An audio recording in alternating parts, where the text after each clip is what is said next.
Colombia es el anfitrión de la cuarta cumbre de los países de CELAC y la Unión Europea, y el presidente de este país, también anfitrión, el presidente Gustavo Petro, que además es el primer presidente de izquierda de la historia de Colombia, se ha propuesto que América Latina y que Europa se reencuentren en temas como la democracia, como la paz y la descarbonización, pero lo tiene que conseguir en un momento de máxima tensión geopolítica. ¿Cómo lo va a hacer? Si lo queremos preguntar a él, a su excelencia, el presidente de Colombia, señor Gustavo Petro, muchas gracias por aceptar la invitación a la entrevista de Deutsche Welle. Bienvenido. ¿Cómo estás, Jenny? ¿Qué tal? Presidente, inversión verde y cooperación democrática, si lo logra, podría marcar un punto de inflexión en las relaciones entre América Latina y Europa. ¿Qué acuerdos concretos podríamos ver? Aquí donde estamos es uno de los puertos carboneros más grandes del mundo y cada vez disminuye más el carbón. Eso significa que tenemos que trasladar nuestra economía a una economía cero carbón. Estados Unidos no quiere, ya cambiará de opinión. Europa quiere.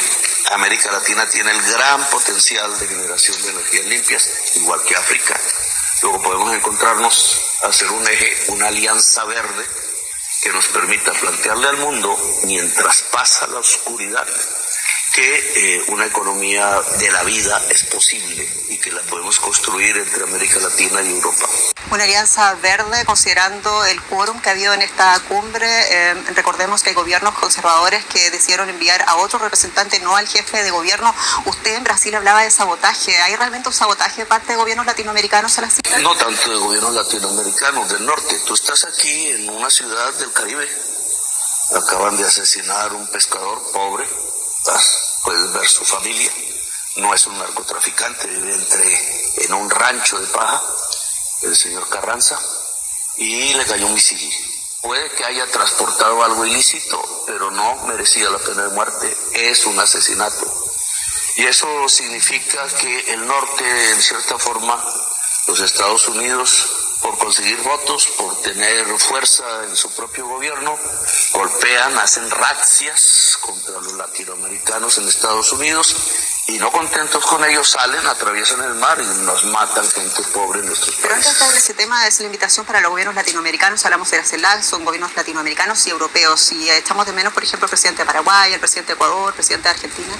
No, hay un eje, Miami, Buenos Aires, etcétera, que quieren romper la unidad latinoamericana, pero eso ha existido siempre. Siempre ha sido minoritario, siempre hemos querido, somos la misma sangre, más mezclada de nosotros, tenemos historias parecidas.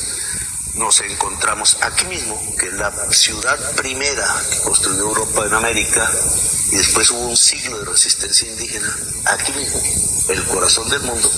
Podemos encontrar las dos civilizaciones y así matarnos sin sangre, simplemente dialogando, construyendo objetivos comunes que pueden ser los objetivos de la humanidad. Del lado europeo, ¿se está haciendo lo suficiente para acudir a ese llamado que usted hace de restablecer las relaciones contundentes de parte del lado europeo hacia Europa?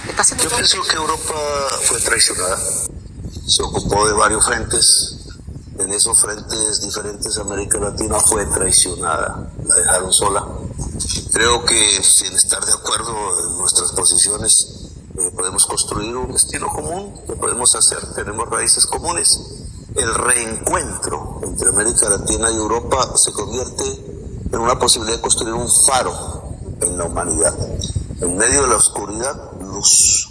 ¿La representación europea le parece bien que le manda a decir, por ejemplo, al canciller Friedrich Merz, canciller federal alemán, que ha enviado al ministro de Relaciones Exteriores de Alemania? El presidente de Alemania estuvo aquí de joven, subió la sierra, estuvo con los indígenas, me regaló algunos de las cosas que hacían los indígenas en esa época. En Alemania hay 150 estatuas de este tamaño, más grandes, de la cultura ancestral de San Agustín en el centro de Colombia. Que vengan, nos traigan esas esculturas, nos reencontremos. Yo creo que Alemania, que ya estuvo aquí con ingenieros de manera independiente, subiendo estas montañas, construyendo ferrocarriles, bien podría encontrar de nuevo un camino de reactivación económica para la misma Alemania. para obviamente Colombia. Señor presidente, usted había hablado antes, citado el gobierno de los Estados Unidos. Está claro que Latinoamérica necesita Europa, Europa necesita América Latina, pero Estados Unidos, bueno, es un aliado tradicional y también muy importante para ambos bloques. Usted ha dicho recientemente en la COP en Brasil que Latinoamérica no necesita a Donald Trump. Con todo lo que está pasando, con todas las diferencias políticas, con todas las tensiones, ¿realmente se puede permitir Latinoamérica o se debe permitir Latinoamérica, digamos, perder ese nexo o ponerlo en peligro? Él nos tira misiles para que lo recordemos y suenan cerca de aquí. Pero en realidad yo creo que el pueblo de los Estados Unidos va a construir democracia al final, porque es un pueblo demócrata. No va a querer barbaries, puede mover a Trump hacia un nuevo diálogo con América Latina. Nosotros estaríamos dispuestos a hablar, pero de tú a tú, entre iguales, entre republicanos, porque América fue una tierra y es una tierra de repúblicas, hicimos nuestras independencias juntos, pero no sobre la tiranía, no sobre el despotismo. No puede subyugar a los pueblos latinoamericanos con brutalidad. Aquí hablamos y nos entendemos. Se lo pregunto también porque usted dijo en un momento, si es que de parte del gobierno de los Estados Unidos hubiera una reconsideración de su política energética, por ejemplo, hubiese alguna especie de guiño hacia las energías renovables, entonces podría significar que América del Sur sea el aliado estratégico energético de los Estados Unidos. ¿Por qué no apostar, señor presidente, por favor, por qué no apostar al diálogo con los Estados Unidos, así como están las cosas? Porque ellos son los que no quieren, nosotros sí queremos. Pero ellos son los que quieren excluir. Ellos quieren dominar, no dialogar, es diferente. Mira, América del Sur tiene un potencial de generación de energía eléctrica limpia al año de 1.400 gigas. Estados Unidos genera 1.200 gigas al año, 70% sucia, fósil. Es uno de los grandes responsables de la crisis climática. Si simplemente el potencial de generación que tenemos se volviera realidad, son 500.000 millones de dólares de inversión para llevar esa energía a Estados Unidos. El 100% de la matriz energética de Estados Unidos se volvería 100% limpia. Con eso solucionaríamos en un paso muy sustancial los problemas de la crisis climática que hoy hay en el mundo. Señor presidente, usted tomó este baluarte, el liderazgo de la materia, de la energía limpia.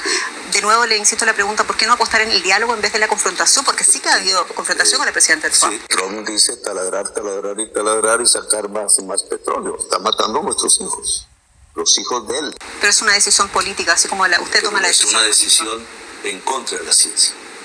Un presidente que se coloque en contra de la ciencia se coloca también en contra de la humanidad. Es lo que acabo de decir. Claro que Trump puede variar, pero no somos nosotros los que nos equivocamos en el sentido de que hay que transitar a una economía cero carbono en América. No es la ciencia la que se equivoca. Y la forma, señor presidente, invitar al señor Trump a hablar de este asunto y no hacerlo a través de la prensa con confrontaciones que ha habido. Yo le escribí una carta muy juiciosa y decente, nunca la contestó. ¿Fue antes o después que hablara, que llamara a los militares a la desobediencia en Nueva York? Apenas fue militar, apenas fue presidente, pero es que hay que hablar fuerte cuando con bombas se matan bebés por miles, como sucedió en las... Señor presidente, usted hacía mención a lo que está pasando en el mar Caribe. Hay mucha tensión y preocupación en todas partes por esta situación. Trump califica esas embarcaciones de narcolanchas. Está luego la presión sobre Nicolás Maduro. ¿Teme usted que Donald Trump haga lo mismo aquí en Colombia? Ya lo hizo. Aquí hay un pescador que se llama Alejandro Carrascal, que su familia acaba de llegar.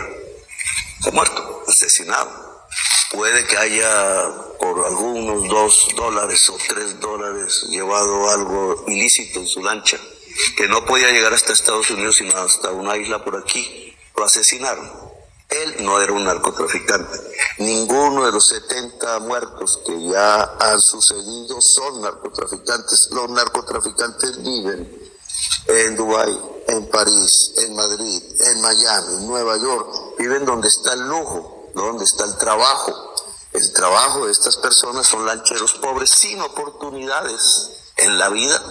Termina llevándolos a ser empleados, obreros del narcotráfico. No merecen la muerte. No es cierto que esté destruyendo el narcotráfico lanzando misiles sobre lanchas de pobres. Por ahí no es la cocaína. Va en contenedores en los grandes buques mercantes que pasan de largo, y la peor droga en Estados Unidos se produce en Estados Unidos y se consume en Estados Unidos, y se llama fentanilo. Muy breve, ¿hizo llegar a usted o va a hacer llegar esta información del caso de este pescador colombiano al gobierno de los Estados Unidos? Va a una corte, igualmente que los demás casos de familias de pescadores asesinados en el Caribe. Independientemente de todo lo que está pasando, ¿no reconoce usted que si hay un problema de narcotráfico, de crimen organizado en ultramar y en territorio venezolano y en territorio colombiano? Y en territorio de Dubái, y en territorio de Albania, y en territorio de Ucrania, y en territorio de Francia, en territorio de Italia, en el territorio de Nueva York, etcétera. Hay multinacionales del crimen. Y para eso hay que articular inteligencias tal como lo está haciendo Colombia con otros países del mundo. Colombia es el país que en mi gobierno más ha incautado cocaína en la historia del mundo. Y lo ha hecho con la ayuda de cuerpos policiales de inteligencia de Europa, del mundo árabe, de Latinoamérica y de Estados Unidos.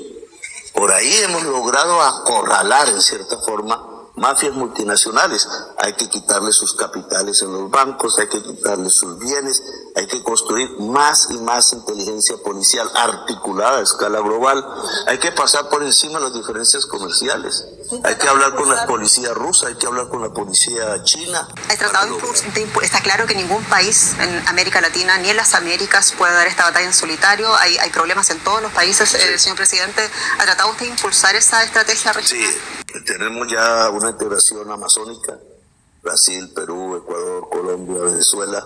Tenemos una integración latinoamericana, sobre todo en el Caribe, República Dominicana, El Salvador, Costa Rica, trabajan con nosotros. Nosotros trabajamos con la DEA, con la CIA, con el FBI, sobre incautar y capturar capos, incautar cocaína y capturar grandes capos. Lo único que no estamos de acuerdo es matar a pobres con misiles. Señor presidente, en este enfrentamiento, porque lo hay entre usted y el presidente Donald Trump, están perdiendo los dos países, pero me voy a detener porque usted es el ciudadano número uno de su país. ¿Cuánto puede perder Colombia considerando la enorme tradición en las relaciones de los Estados Unidos y Colombia, considerando que Colombia, pese a toda esta tensión, sigue siendo el mayor receptor de la ayuda de los Estados Unidos o la colaboración, digámoslo, contra los narcóticos? ¿Cuánto puede perder Colombia en esta situación? Pero hasta ahora he perdido yo. O sea, a mí me tratan como a Francesca Albanese. Ya no puedo abrir cuentas, no puedo abrir nada. Me metieron en una lista de narcotraficantes. La lista de Clinton, ¿no? Solo he vivido de mi sueldo durante los últimos 30 años. Es una censura a la opinión, al debate, a la discusión democrática en el mundo. A Colombia no se le ha perjudicado hasta ahora. Yo creo que más pierde Estados Unidos al perder la experiencia que se ha venido acumulando entre los dos en relación a la lucha contra mafias, que son cada vez más poderosas. Es más lo que se pierde en el sentido de que nosotros podríamos brindar muchísima energía limpia a Estados Unidos. Claro que perdemos nosotros posibilidades de ingreso, de estudio, nos sacan a la gente a la fuerza. Yo devolví 2 aviones con la gente, con las esposas puestas, encadenadas. Le dio rabia a Trump, pero es que yo no puedo admitir que ciudadanos colombianos que son libres, que el migrante no es un delincuente, lo traten como un delincuente. ¿Ese fue el punto de inflexión con el presidente Trump? Comenzó el problema, sí. ¿Y va a terminar ese siguió problema? Con Gaza, y ahora sigue con el Caribe. Y al final lo que planteo es democracia, una democracia global. Me gustaría que Alemania nos ayudara en la construcción de una democracia global en el mundo. ¿Cree usted que el canciller alemán, Friedrich Merz, puede mediar en esta situación con Sí podría, pero digamos, en esta reunión de la Unión Europea con América Latina, se deben establecer lazos más sólidos. Tenemos que actuar más en colectivo, con más fuerza, no solamente como individuos. Un presidente pasa, en 9 meses yo no voy a estar aquí hablando como presidente. Usted decía que estaba dentro de esa lista de Clinton, donde están los narcotraficantes, y eso fue una decisión de la administración Trump. Usted publicó en su cuenta de Twitter que usted lloró por ese 40% de colombianos que habían celebrado la noticia. ¿Por qué cree que pasa eso? 40% de los... Pues es lo mismo que pasaba cuando se aplaudía a Hitler.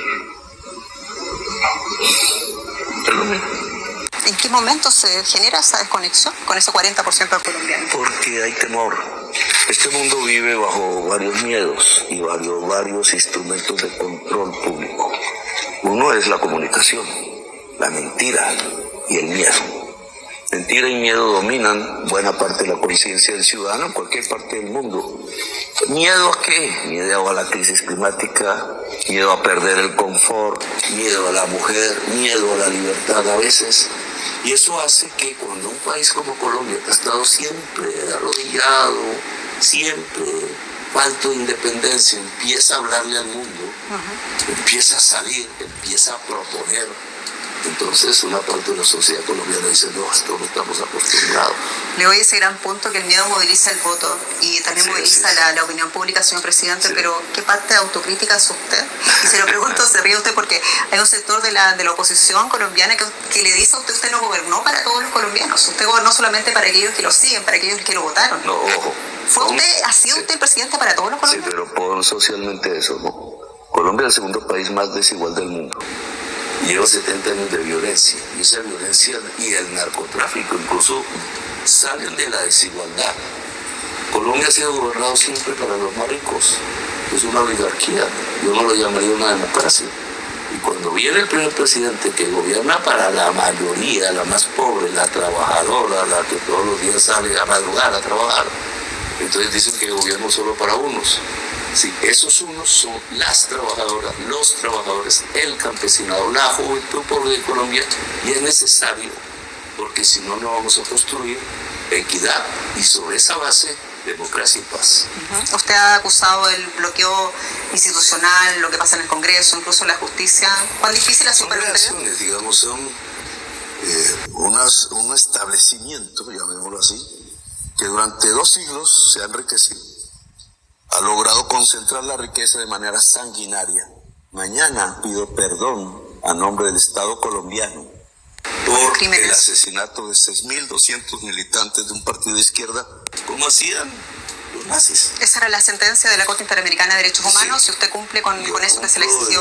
Y están miles de víctimas aquí, al lado de la reunión con la Unión Europea, para recibir esas palabras. No soy el responsable, pero es que durante décadas se resistieron a pedir perdón cuando en una alianza entre sectores del Estado, del establecimiento y el narcotráfico asesinaron miles de trabajadores, miles de maestros, miles de militantes progresistas en Colombia. ¿Y ese gesto que usted hace mañana en nombre del Estado colombiano va a servir para limar esas heridas y para unir un poco más al pueblo colombiano? Pues yo lo acerqué hacia el mundo, para que el mundo se entere. Yo creo que la principal reivindicación de esas personas que fueron asesinadas es que el mundo sepa que fueron asesinadas por miles y por qué. Que no fue sino por luchar por un país más justo, mejor. En cierta forma yo los represento como a millones de colombianos, porque así no lo estemos logrando de inmediato. Estamos avanzando en la construcción de un país más justo. Los números lo dicen. La mitad de los niños que morían por desnutrición hoy mueren. Hace 3 años eran el doble. La cantidad de personas pobres que han salido de la pobreza es mucho menor que la de hace 3 años. Eso simplemente hace que haya valido la pena ganar y gobernar, así traiga sacrificios personales.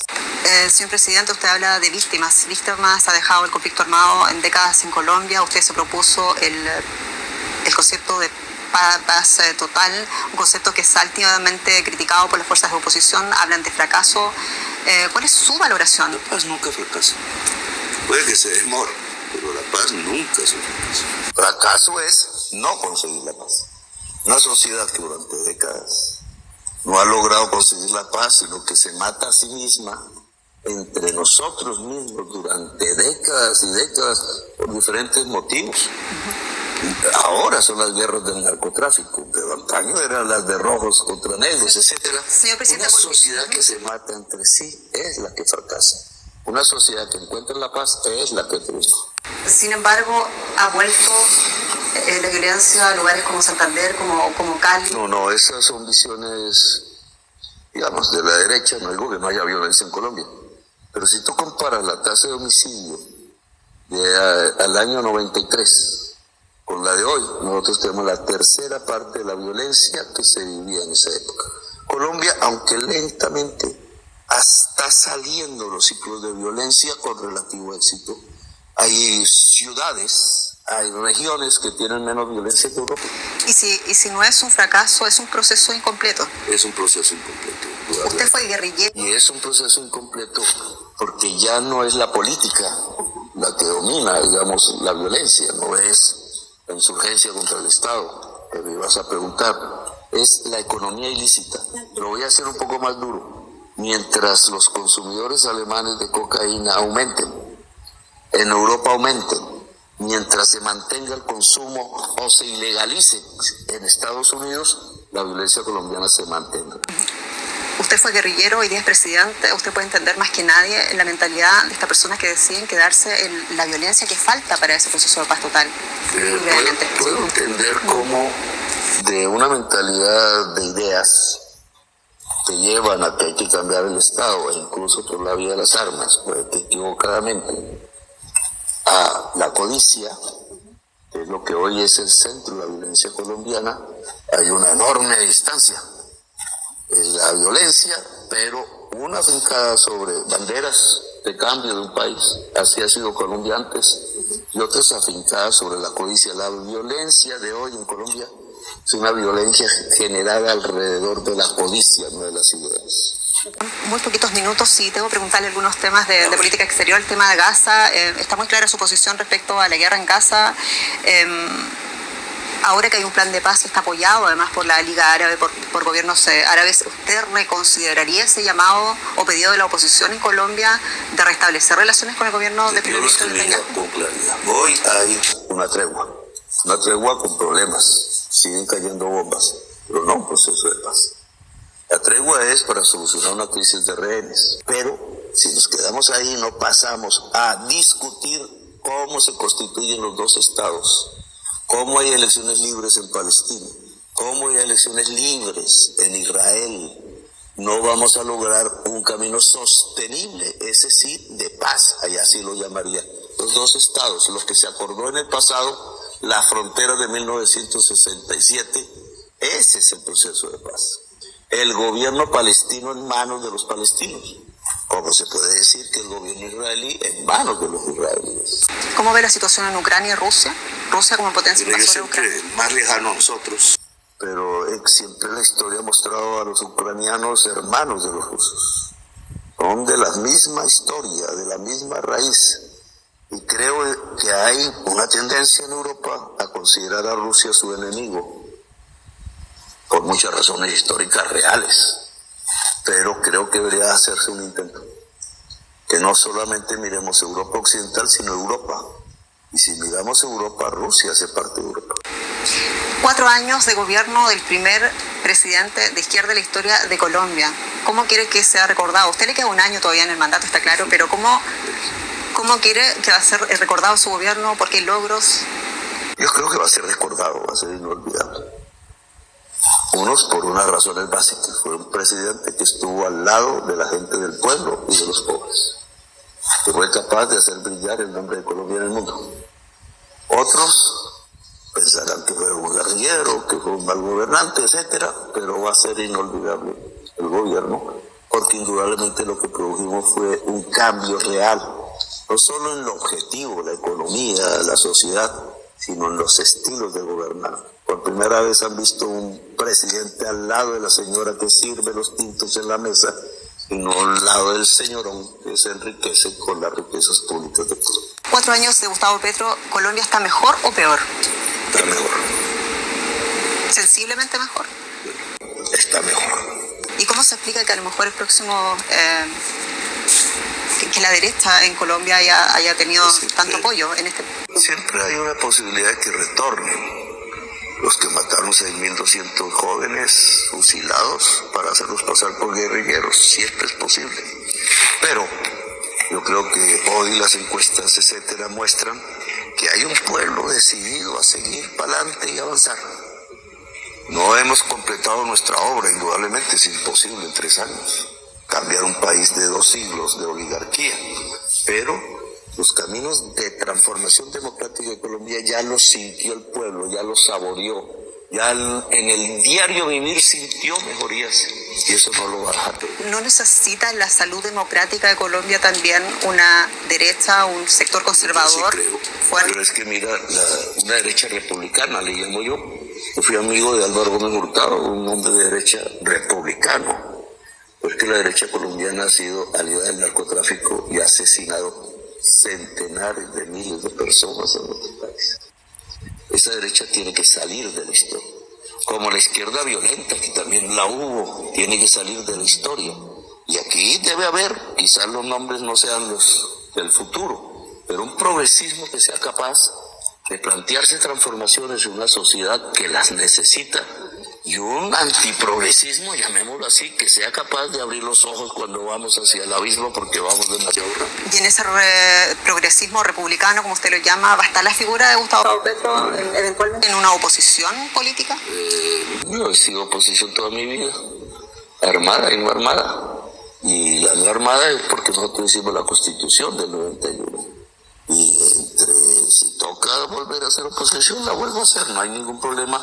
Pero ya también es tiempo de que los jóvenes y las jóvenes empiecen a coger las posiciones que nosotros tenemos. Presidente Gustavo Petro, presidente de Colombia, muchas gracias por esta entrevista en Deutsche Welle. Muy amable.